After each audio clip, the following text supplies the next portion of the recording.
Shalom. Halo. Pagi.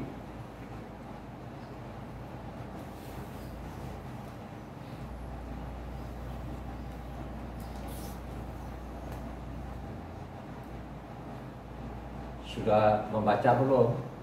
Sudah. Kembali lagi pagi ini kita menguduskan Sabat.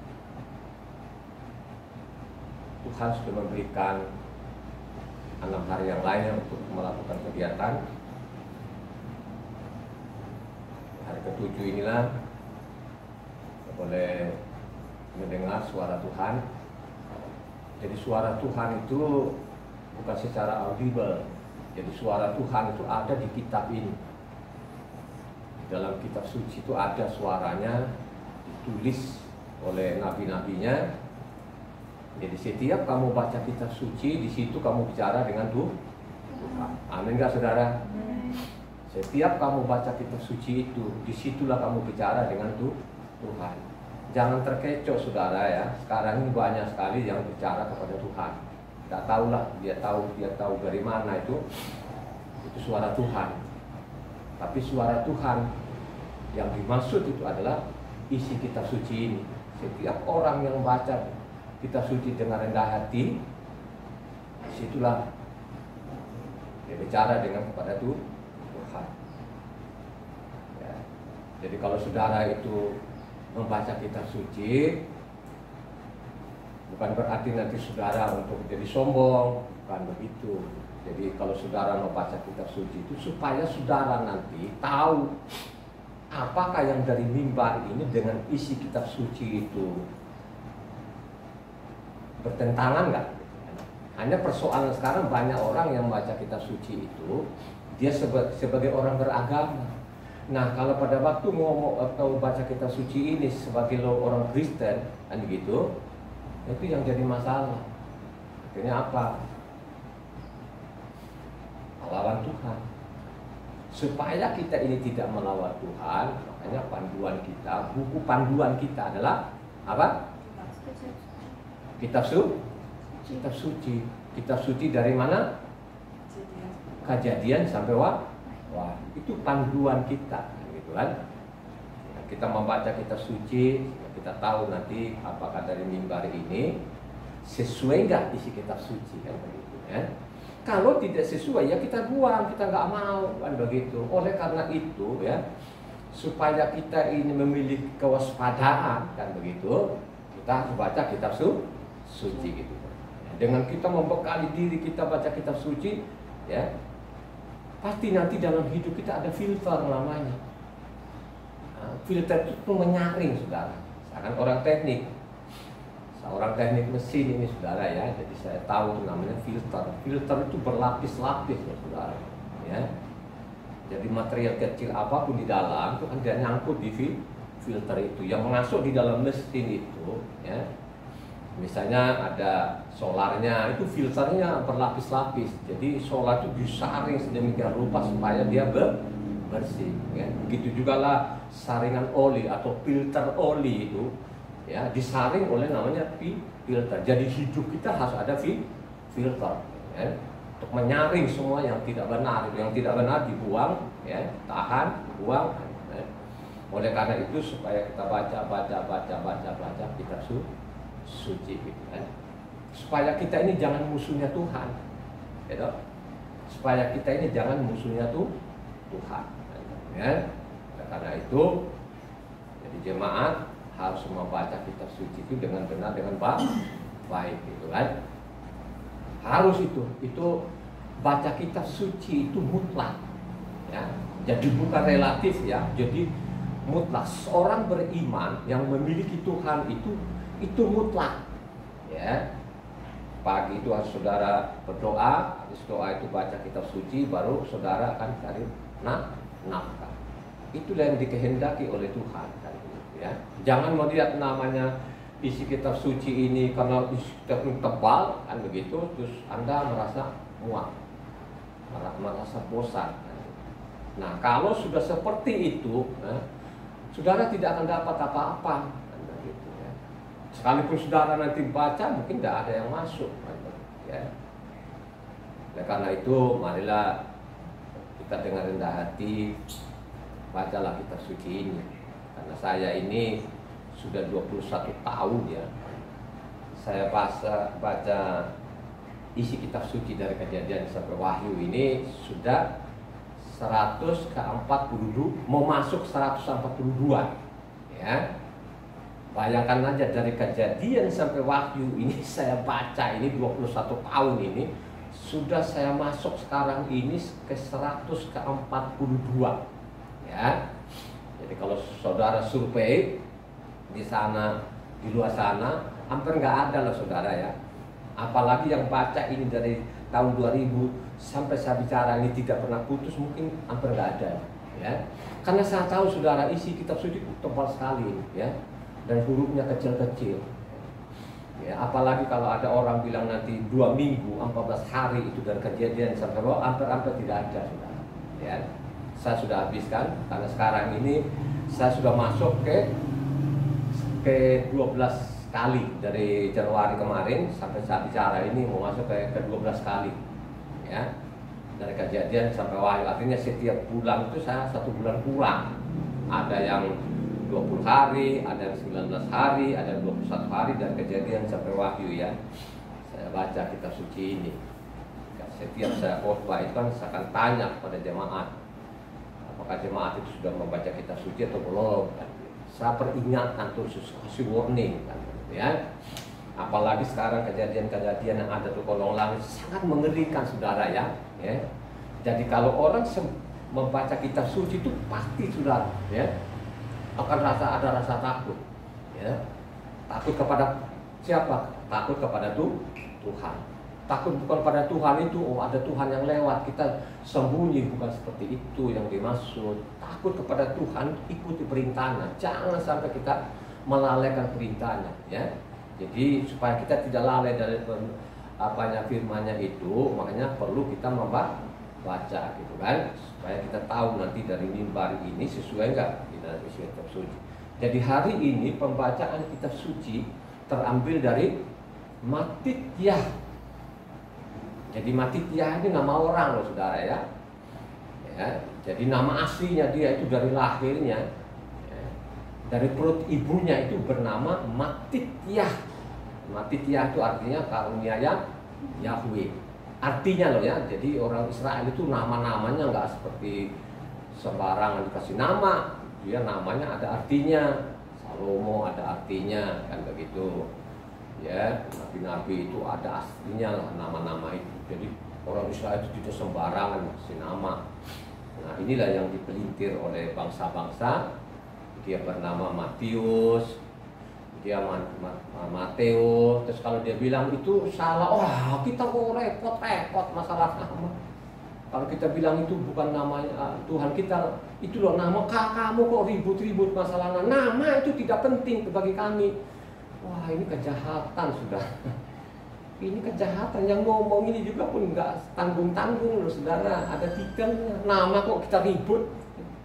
Dalam kitab suci nama penting kan gitu ya. Jadi hari ini pembacaan kitab suci kita terambil dari Mattithiah 16 dari 1 sampai ke 12. Jadi sekali lagi Mattithiah 16 ayat 1 sampai ke 12. Silakan dibaca dengan sejelas-jelasnya yang keras. Kemudian datanglah orang-orang Farisi dan Saduki hendak mencobai Yeshua. Mereka meminta supaya ia memperlihatkan suatu tanda dari sorga kepada mereka. Tetapi jawab Yeshua, pada petang hari karena langit merah kamu berkata hari akan cerah, dan pada pagi hari karena langit merah dan redup kamu berkata hari buruk. Rupa langit kamu tahu membedakannya, tetapi tanda-tanda zaman tidak. Angkatan yang jahat dan tidak setia ini menuntut suatu tanda, tetapi kepada mereka tidak akan diberikan tanda selain tanda Nabi Yona. Lalu Yeshua meninggalkan mereka dan pergi. Pada waktu murid-murid Yeshua menyeberang danau, mereka lupa membawa roti. Yeshua berkata kepada mereka, berjaga-jagalah dan waspadalah terhadap ragi orang Farisi dan Saduki. Maka mereka berpikir-pikir dan seorang berkata kepada yang lain, itu dikatakannya karena kita tidak membawa roti. Dan ketika Yeshua mengetahui apa yang mereka perbincangkan, ia berkata, Mengapa kamu memperbincangkan soal tidak ada roti? Hai orang-orang yang kurang percaya, belum juga kamu mengerti? Tidak kamu ingat lagi akan 5 roti untuk 5.000 orang itu dan berapa bakul roti kamu kumpulkan kemudian? Ataupun akan 7 roti untuk 4.000 orang itu dan berapa bakul kamu kumpulkan kemudian? Bagaimana mungkin kamu tidak mengerti bahwa bukan roti yang kumaksudkan? Aku berkata kepadamu, waspadalah terhadap ragi orang Farisi dan Saduki. Ketika itu barulah mereka mengerti bahwa bukan maksudnya supaya mereka waspada terhadap ragi roti, melainkan terhadap ajaran orang Farisi dan Saduki. Melainkan ajarannya yang waspadai, kan begitu. Angkatan jahat ini kok minta tanda, kecuali namanya tanda Yona, kan begitu. Jadi tanda Yona, bukan Yunus, saudara, tidak ada tuh nama-namanya kan dipelintir lah gitu kan. Ya, namanya tanda Yona, gitu kan. Jadi namanya asli itu Yona, tidak ada dalam kitab suci Yunus ini. Ya. Inilah kejahatan-kejahatan manusia ini kan gitu. Coba nama-nama kok, apakah sulitnya kalau bilang Yona gitu kan? Kenapa Yunus? Dibilang Matityah, apa sih sulitnya? Apa namanya Matius? Mateo, ini jahat sekali ini ya. Jahat betul lah, saya bilang jahat lah. Bagaimana saya bilang nggak jahat, ini saya 21 tahun loh ya. Dari Kejadian sampai Wahyu ini sudah 142 kali, mau masuk ke 142 kali. Jadi tahulah isi kitab suci ini. Jadi kalau ada coba-coba menantang, siapapun saya nggak takut itu. Mau dia doktor ke, mau profesor ke, tapi dia bilang jangan bawa buku bapak gerejanya, bawa aja kitab yang sama. Jadi kita adu pasal dan ayat. Perlu loh saudara. Jadi kalau saudara itu mendengar film jangan bosan, jangan ngantuk. Kalau kau ngantuk itu rugi berat. Kalau dalam hatimu kok lama, benar itu sudah iblis yang mempengaruhi, bukan Tuhan. Ya, ya. Tuhan itu merenungkan firman apa? Halo, siang dan malam, suaramu yang agak kencang. Ya, berbahagialah orang yang merenungkan firman, merenungkan Taurat itu siang dan malam. Itu yang kita hendaki. Nggak ada semalam, nggak ada siang, kan begitu. Itu yang kita hendaki. Bukan datang ibadah ngantuk-ngantuk gitu kan, sudah mulai kan, lama benar sih itu Pak Tara khotbahnya, kan begitu. Sudah mulai bosan. Kok ikut-ikutan di luar sana? Ada namanya doa singkatnya, ada namanya ibadah singkat. Ini yang begini bukan ajaran daripada Tuhan, ajaran hantu, setan. Ya, supaya engkau tidak punya pemahaman apa-apa, kan begitu. Ya, ya. Ini angkatan jahat ini kok minta namanya tanda, ya, kecuali namanya tanda Yona. Kalau engkau baca Matityas 11 ayatnya 25, coba kalau saudara baca. Matityas 11 ayat 25. Pada waktu itu berkatalah Yeshua, aku bersyukur kepadamu, Bapa Elohim langit dan bumi, karena semuanya itu engkau sembunyikan bagi orang bijak dan orang pandai, tetapi engkau nyatakan kepada orang kecil. Berbahagialah Bapa, engkau tidak menyatakan kepada orang pandai dan orang bijak, tetapi kepada orang kecil. Kepada orang kecil. Kepada siapa pada waktu itu? Halo? Kepada nelayan, saudara. Kalau yang tadi ini yang datang tadi ini orang biasa atau orang ahli ini yang tadi yang minta tanda? Ahli Taurat, saudara. Ini dokter-dokter, saudara, yang minta tanda. Kurang tanda apa lagi, orang mati kok dia bangunkan bisa tanda lagi. Apa tanda apa lagi angkatan jahat ini? Ya, makanya Lukas 10 ayat 21. Sama tadi yang dianukan oleh apa yang ditulis oleh namanya Matityas, Lukas 10 ayat 21. Pada waktu itu juga bergembiralah Yeshua dan Roh Kudus dan berkata, aku bersyukur kepadamu Bapa langit dan bumi, karena semuanya itu engkau sembunyikan bagi orang bijak dan orang pandai, tetapi engkau nyatakan kepada orang kecil. Ya Bapa, itulah yang berkenan kepadamu. Itu yang berkenan, saudara. Jadi zaman Yeshua itu tidak ada, saudara. Yang namanya dokter-dokter itu, saudara, nggak mau peduli, ya, minta tanda. Dia bilang minta tanda apa lagi sih angkatan jahat ini, ya? Kurang apa lagi sih, itu orang buta dari lahir kan dia melihat mau minta tanda lagi, ya? Kecuali mereka ini kasih tanda namanya Nabi Yona, Nabi Yona itu diberi ikan berapa saudara waktu? 3 malam 3 hari. Jadi 3 malam ada 3 hari saudara. Ya tak? Ke ini kok yang angkatan jahat ini kok minta-minta tanda gitu. Tanda apa lagi sih yang kalian minta? Kok tiap hari kan kamu lihat, ya tak? Orang lumpuh itu kan dari lumpuh dari awalnya kan lumpuh, ini orang dia berjalan itu bukan tanda itu, ya tak? Ya, orang buta dari lahir masa sih lu nggak lihat juga? Orang mati gua bangkitkan apa bukan tanda itu? Kok ini orang angkatan jahat ini kok susah banget ini angkatan jahat ini? Kan begitulah, cuma bayangkan zaman pada waktu itu dia bilang angkatan jahat ini. Nah sekarang ini jahat nggak lebih jahat lagi, saya tahu. Ya, orang pendengar itu mau terima tidak terima terserah. Yang pasti zaman sekarang ini bukan makin baik manusia di kolong lang, makin jahat. Ya, makin jahat. Kenapa saya bilang makin jahat? Ya, Tuhan tidak mereka kenal lagi dengan nama Yahweh, sesat dia, sesat itu, kan gitu kan? Padahal nama Yahweh itu ada di kitab sucinya, masih ditulis di belakang sana. Ya, itulah orang-orang yang tidak pernah membaca kitab suci, yang sok tahu. Itu yang dianggap angkatan jahat ini mau minta tanda. Gitu. Makanya harus kamu waspadai ajaran mereka. Seolah-olah ini, zaman dulu yang diwaspadai, sekarang itu tidak boleh. Orang sudah benar sekarang ini. Kristen ini kan mereka yang memiliki nanti kerajaan surga. Mereka yang melayani mereka di ruangan Maha Kudus. Omong kosong, penipu itu namanya, saya kasih tahu. Ya, yang melayani di ruangan Maha Kudus itu orang Israel.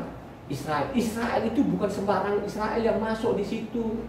Ya, ini sudah diatur sedemikian rupa, kan begitu. Ya, yang masuk di ruangan Maha Kudus itu namanya keturunan Lewi, tidak keturunan Lewi semuanya, tidak.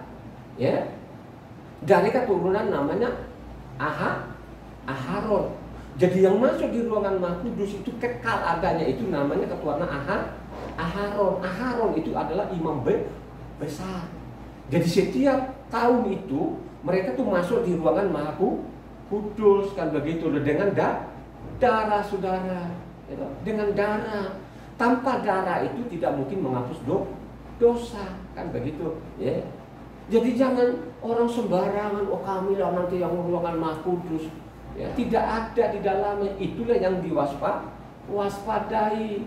Ya.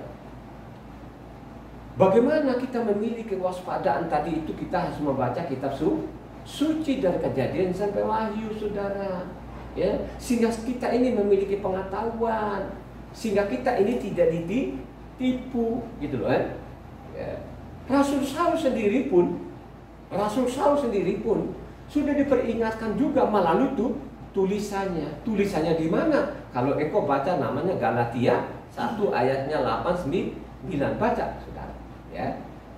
Jadi saudara tulis itu loh. Ya. Coba baca Galatia 1 ayatnya 8-9. Tetapi sekalipun kami atau seorang malaikat dari sorga yang memberitakan kepada kamu suatu Injil yang berbeda dengan Injil yang telah kami beritakan kepadamu, terkutuklah dia. Seperti yang telah kami katakan dahulu, sekarang kukatakan sekali lagi, jikalau ada orang yang memberitakan kepadamu suatu Injil yang berbeda dengan apa yang telah kamu terima, terkutuklah dia. Terkutuklah dia. Kalau ada yang berbeda yang kami sudah beritakan, terkutuk. Terkutuk itu apa saudara? Halo? Terkutuk itu menyimpang dalam kebenaran. Akibat dari nanti menyimpang kebenaran, apa? Mati saudara. Ya, ada yang mati celaka dari pesawat sana terjun ke laut, ya, mati seperti itu, dia mati karena penyakit dan lain sebagainya. Inilah yang sampai sekarang ini saudara yang tidak disadari. Giliran mati lah Pak Pendetanya datang, ada namanya doa penghiburan, ibadah penghiburan. Giliran mati setiap hari dia datang, ya. Bukan pada waktu dia hidup ini orang dia datang supaya dia mengajari kebenarannya, supaya dia tidak menyimpang. Giliran sudah mati, setiap hari saudara dia datang. Dia datang di sana bukan datang namanya datang untuk memberi, ya, datang di sana terima juga persembahannya. Coba lagi orang mati kok dia minta persembahan. Ada firmannya nggak? Halo, Waktu orang mati itu disuruh nggak Tuhan untuk minta persembahan, menerima persembahan? Tidak pernah ada, dilarang. Makanya persembahan itu kau bawa di rumah ibadah. Persembahan apa yang dia minta? Halo? Persembahan yang Tuhan yang dia anjurkan itu persembahan apa? Halo? Perpuluh? Saudara ini punya mulut nggak ya? Ya? Perpuluhan, bawalah perpuluhanmu, ya, supaya di dalam rumahku ada makanan. Kemarin kan sudah saya ngomong masalahnya apa? Orang miskin, kambing dan domba, ya, kan begitu. Bawa perpuluhan itu untuk ada makanan di dalam rumahku. Yang makan itu siapa? Tuhan atau manusia? Yang makan manusia, gitu loh, ya. Yang makan tuh manusia, ya.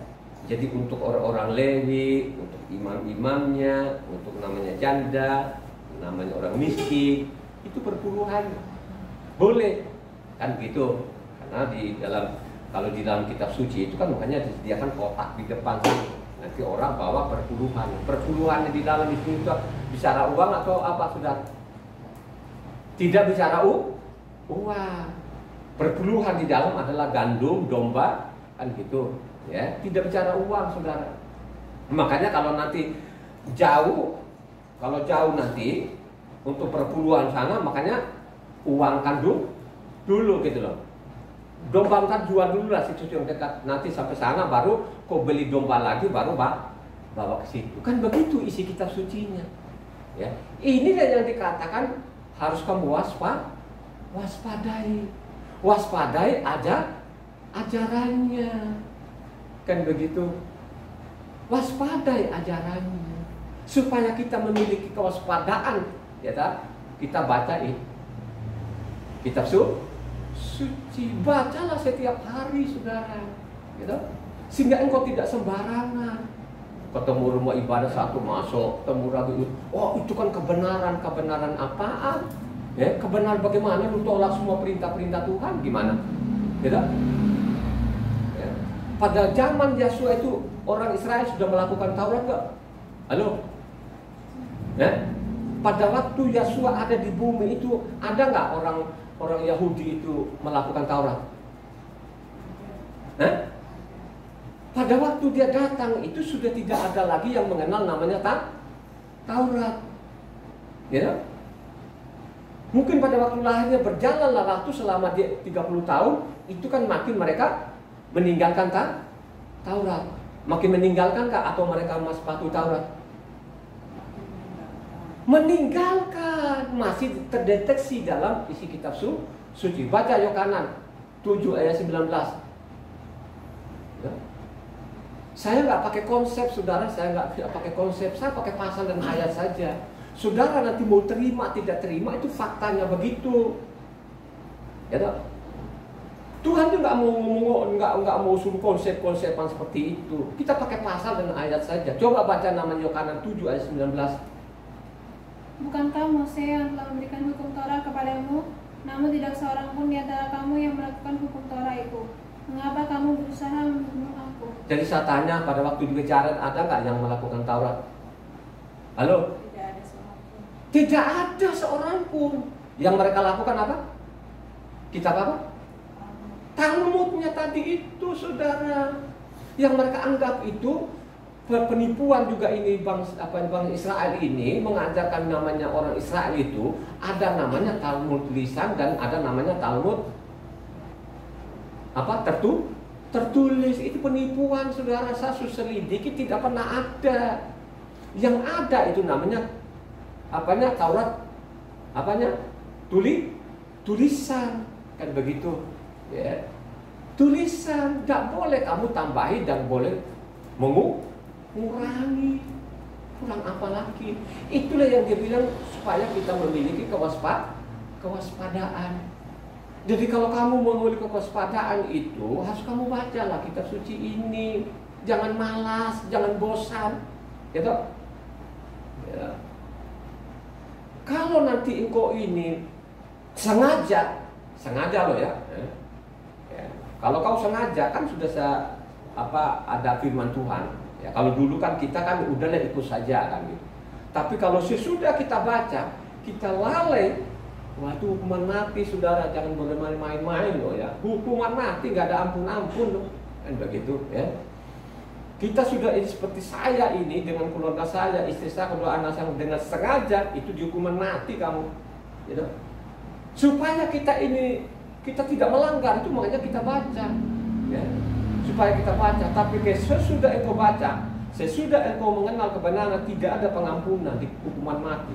Makanya dikasih warning di Bilangan 15 ayat 31, 30. Coba baca. 30-31. Bilangan 15 ayatnya 30-31, coba baca. Seperti orang yang berbuat sesuatu dengan sengaja, baik orang Israel asli, baik orang asing, orang itu menjadi penista Yahweh. Ia harus dilenyapkan dari tengah-tengah bangsanya, sebab ia telah memandang hina terhadap firman Tuhan dan merombak perintahnya. Pastilah orang itu dilenyapkan, kesalahannya akan tertimpa atasnya. Oh, ulang lagi deh, biar firman itu tertanam dalam hati. Ulang lagi tadi. Bilangan 15 ayat 30-31. Tetapi orang yang berbuat sesuatu dengan sengaja, baik orang Israel asli, baik orang asing, orang itu menjadi penista Yahweh. Ia harus dilenyapkan dari tengah-tengah bangsanya, sebab ia telah memandang hina terhadap firman Yahweh dan merombak perintahnya. Pastilah orang itu dilenyapkan, kesalahannya akan tertimpa atasnya. Supaya kita tahu ini mereka rombak atau tidak rombak sekarang saudara. Ya ngomong dari awal kan dulu kan, yang paling yang sehari-hari yang mereka lihat, yang mereka lakukan seperti contoh namanya Sabat dengan minggu, gitu. Sabat dengan minggu, gitu. Saya bilang kalender ini sudah benar sekarang. Ini yang mencetak kalender sekarang ini sudah benar, sudah sadar itu. Sekarang benar kan kalender ini yang kita pakai sekarang ini. Kalender sekarang itu dari mana? Halo? Dari Minggu sampai kepada Sabtu. Bukan dari Senin itu loh, lihat kalender sekarang itu dari mana? Minggu sampai halo? Itu sekarang diperbaiki. Dulu kalau kalender dulu dari mana? Senin itu sampai ke Minggu. Jadi seolah-olah Minggu itu hari ketujuh. Itulah yang diwaspadai, ya. Ini Minggu dengan Sabtu ini hukumannya bukan hukuman kecil, hukuman berat itu. Siapa saja namanya tadi ini yang merombak namanya Sabatnya ini dihukuman mati itu tanpa belas kasihan, saudara. Saya kasih tahu, secara memang fisik mereka belum dihukum, ya. Secara rohani sudah dihukum sebenarnya. Makanya banyak orang sakit, mati dengan tidak karu-karuan karena itu tadi mereka merombak kan gitu kan. Mereka merombak, ya.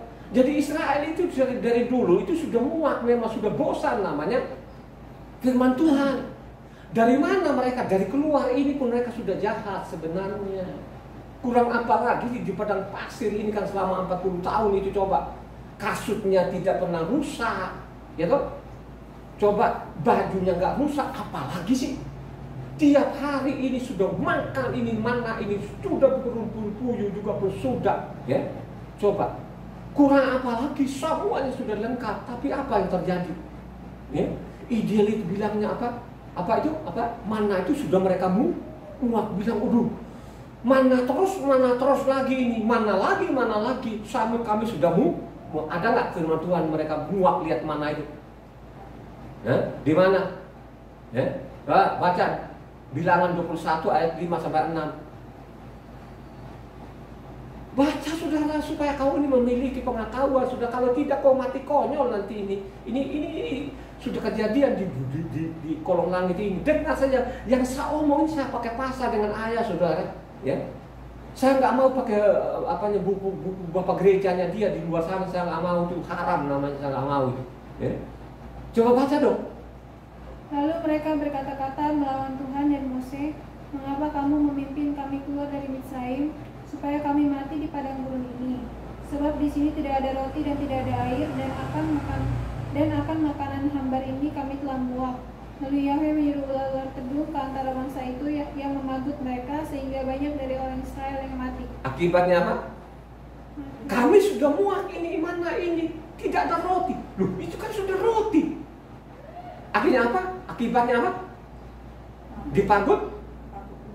Mati nggak? Mati, saudara. Begitu juga lah orang sekarang. Jangan kamu merasa muak namanya firman Tuhan. Ya, kau jadikan firman Tuhan ini makanan rohanimu setiap hari.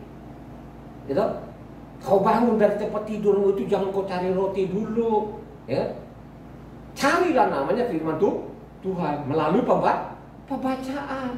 Makanya dia bilang di dalam kalau baca Ulangan 8 ayat 3, apa bunyinya? Silakan baca.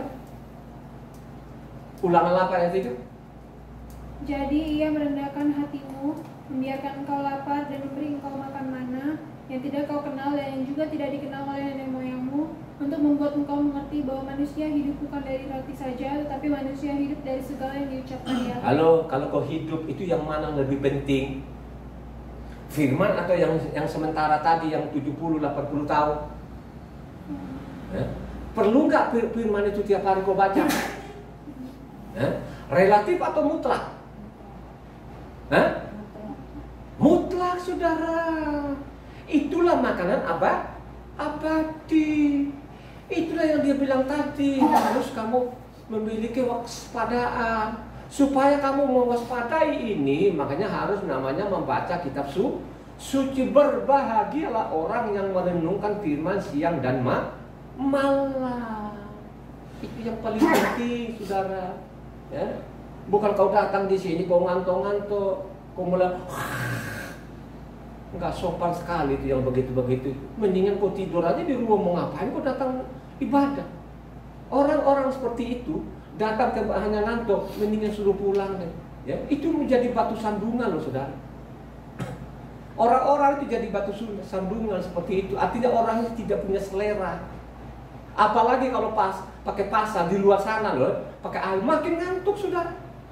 Makin tidak suka. Dia lebih suka namanya Torah oral. Ya, dia lebih suka itu yang dia katakan firman dari mulut ke mulut, saudara. Ya, dia lebih suka itu. Ya, makanya berbahagialah Bapak. Ya, tidak engkau singkapkan kepada namanya orang-orang profesor, doktor, tapi engkau singkapkan kepada orang siapa? Pada waktu itu yang nerima Yesua pada waktu itu orang pintar atau orang itu orang-orang kecil? Orang-orang kecil pada waktu datang di bumi ini yang percaya Yesua itu orang-orang kecil. Tidak diketemukan di dalam ada namanya ahli Taurat. Adapun ahli Taurat satu pun juga yang ditulis namanya siapa? Siapa? Nakdimo. Yang mereka ganti bernama siapa? Nikodemus.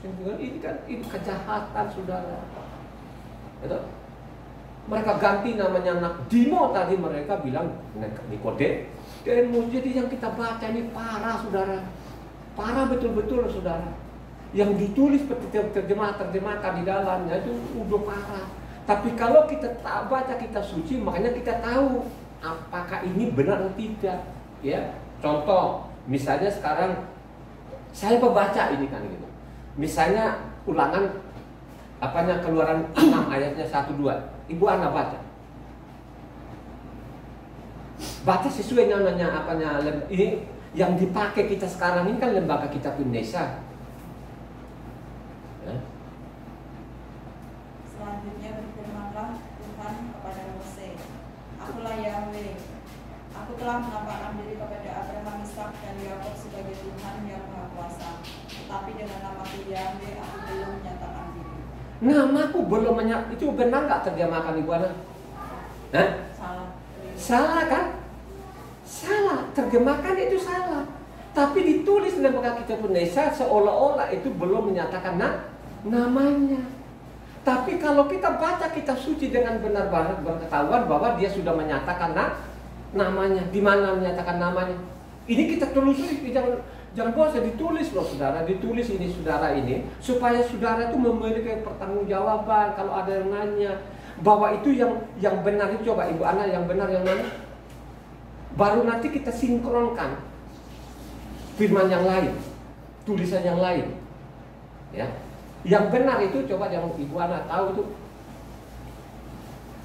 Lalu Yahweh berfirman kepada Mose, sekarang kau akan melihat apa yang dibuat terhadap Farao. Ia akan dipaksa untuk membiarkan umatku pergi, dan ia Bukan tadi dan Ibu Ana tadi kan Keluaran 6 ayatnya 1-2 kan ada terjemahan yang benar itu tadi. Akulah Yahweh Tuhan yang Maha Kuasa, yang menampakkan diri kepada Abraham, Ishak dan Yakub. Walaupun aku tidak mengungkapkan namaku yaitu Yahweh kepada mereka, aku telah mengadakan perjanjian dengan mereka. Aku telah berjanji. Tapi terjemahan yang lain Ibu Ana itu Ibu Ana yang dibaca itu nggak tahu lah terjemahan mana itu Bu. Firman Allah yang hidup. Itu tidak benar. Yang benar itu Sekarang ILT. Berfirmanlah Elohim kepada Mose, dan dia berkata kepadanya, akulah Yahweh, dan aku telah menampakkan diri kepada Abraham, Ishak dan kepada Yakub sebagai El Shaddai, dan namaku Yahweh. Bukankah aku sudah dikenal oleh mereka? jadi mereka sudah saya perkenalkan nama, ada lagi yang terjemahan yang lain lagi, ada yang lebih tepat lagi itu, kan gitu. Tapi terjemahannya asli dia. Tidakkah aku menyatakan namaku? Jadi tidakkah aku menyatakan dengan belum itu tidak sama saudara. Itu yang terjemahan yang ngawur di dalamnya. Yang pasti itu dia sudah menyatakan namanya, dia sudah kasih tahu namanya melalui apa? Dia baca, ya. Kita mundur ke belakang Kejadian. Bahwa tadi itu belum menyatakan itu sama sekali tidak benar. Yang benar itu dia sudah menyatakan namanya berdasarkan namanya Kejadian 7 dulu ayat 12. Supaya saudara tahu lah kan gitu loh, coba. Coba ina. Ini mama mau akan beleng-beleng. Coba ina ini. Kejadian 12 ayat Kejadian 7 ayat 12. Kejadian 12 ayat 7. Coba baca. Dia menampakkan dirinya, menampakkan wujudnya. Ketika itu Yahweh menampakkan diri kepada Abraham dan berfirman,